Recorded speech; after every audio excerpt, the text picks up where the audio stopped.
పునీత లూకా గారు రాసిన శుభవార్త 11వ అధ్యాయము 37వ వచనం నుంచి 41వ వచనం వరకు.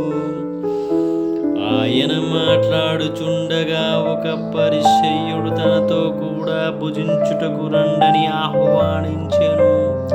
ఆయన లోపలికి వెళ్ళి భోజనమునకు కూర్చుండెను.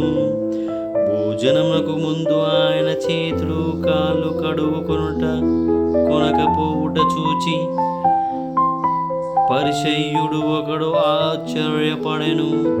అందుకు యేసు అతనితో ఇట్లనెను, మీరు మీ పరిసయ్యులకు గిన్నెలకు పల్లెములకు బాహ్య శుద్ధి చేయుదురు, కానీ మీ ఆంతరంగము దౌర్జన్యముతోనూ దుష్టత్వముతోనూ ఉన్నది.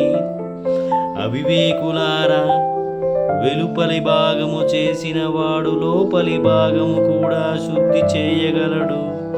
కనుక మీకున్న దానిని పేదల కొసగుడు, అప్పుడు అంతా శుద్ధిదగును.